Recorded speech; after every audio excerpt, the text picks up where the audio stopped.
रात जितनी गहरी होती गई, रास्ता उतना ही अजनबी बनता गया। राघव की रिक्शा अब शहर से नहीं, डर से गुजर रही थी। जंगल के बीच लगे उस चेतावनी बोर्ड ने जैसे हवा को भी रोक दिया। दंडक जंगल में रात के बाद प्रवेश मना है। जो गया वो लौटा नहीं।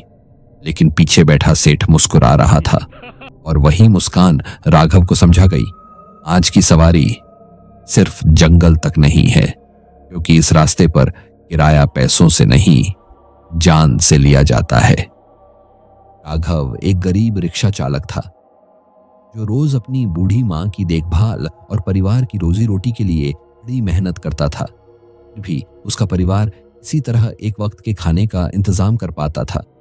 जो थोड़ा बहुत बचता वह मां लता की दवाइयों में खर्च हो जाता। तो सर्दियां भी शुरू हो गई थीं। घर में सिर्फ एक ही कमरा था, जिसमें रहना और भी मुश्किल होता जा रहा था। ऊपर से कच्ची ईंटों का मकान और दरवाजे से आती ठंडी हवाएं पूरे शरीर को जमा देती थीं। राघव जैसे ही कमरे में आता है, मां लता कहती है, बेटा जा बस ताप ले, बाहर बहुत ठंड है, पूरा शरीर सुन्न पड़ गया है।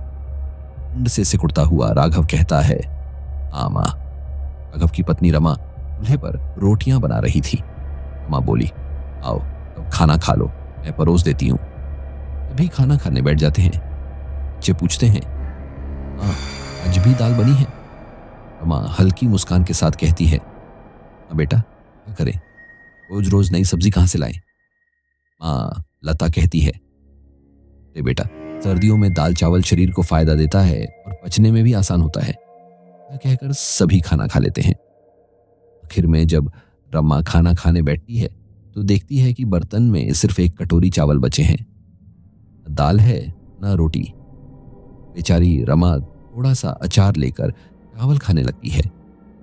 यह देखकर मां लता बहुत दुखी हो जाती है और कहती है, किस्मत है, यह गरीबी जीने देती है न मरने।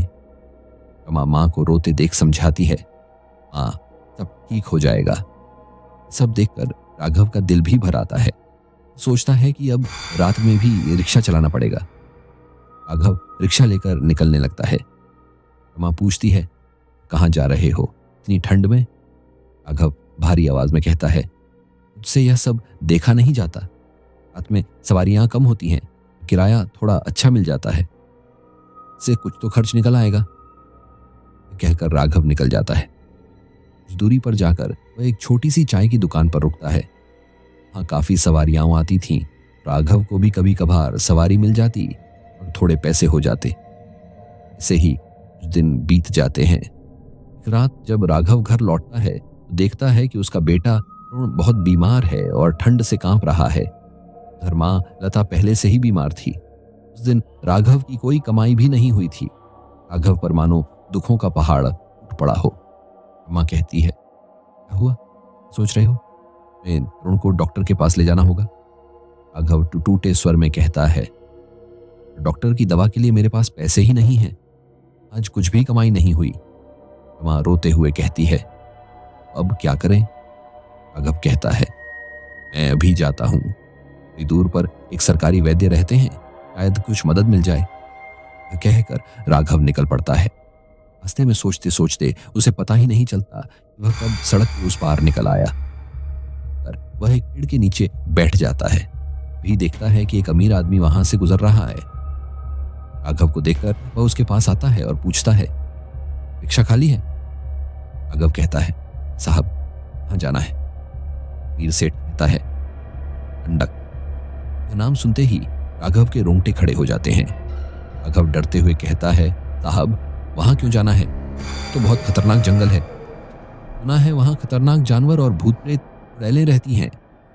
सेठ शांत स्वर में कहता है, हाँ पता है मुझे, बताओ चलना है या नहीं? राघव पहले तो हिचकिचाता है, लेकिन जैसे ही सेठ पैसों से भरी थैली निकालता है, राघव सोचता है, पैसों से बेटे का इलाज हो जाएगा। थोड़ा खतरा है, इतना जोखिम तो उठाना ही पड़ेगा। राघव कहता है, सेठ जी मैं आपको बोर्ड लगे स्थान तक छोड़ दूंगा, ज्यादा अंदर नहीं जाऊंगा। सेठ हाँ में सिर हिला देता है। राघव सेठ को रिक्शे में बैठा कर चल पड़ता है। जैसे जैसे वह जंगल के अंदर बढ़ता जाता है, अंधेरा और भी घना होता जाता है।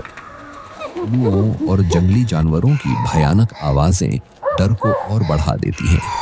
राघव डरा हुआ था, लेकिन पैसों के कारण वह आगे बढ़ता रहता है। थोड़ी दूर जाने पर उसे एक बोर्ड दिखाई देता है जिस पर लिखा था, इस जंगल में आना मना है। जो गया समझो रूहों के हवाले हो गया, कभी वापस नहीं लौटा।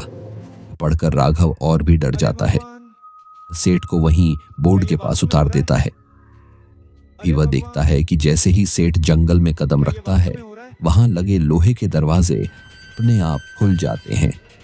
अगले ही पल सेठ धुएं और भयानक आंखों के बीच जंगल में गायब हो जाता है। राघव जल्दी जल्दी रिक्शे से वहां से निकलकर सीधे डॉक्टर के पास दवा लेने जाता है और फिर घर पहुंचता है। माँ, आ गया मैं। हाँ बेटा, दवा ले आए? हाँ माँ, डॉक्टर से दवा ले आया हूं। माँ हैरानी से बोली, पर बेटा तुमने तो कहा था कि पैसे नहीं हैं। फिर? राघव बोला, हाँ माँ, रास्ते में एक सेठ मिल गए थे, उन्हें जल्दी जाना था तो उन्होंने मुझे पैसे दे दिए। उन्हीं पैसों से दवा ले आया। जब माँ पैसों की पोटली देखती है तो बहुत खुश हो जाती है। इतने सारे पैसे, ये तो बहुत हैं। राघव बोला, हाँ माँ, सेठ काफी अमीर थे।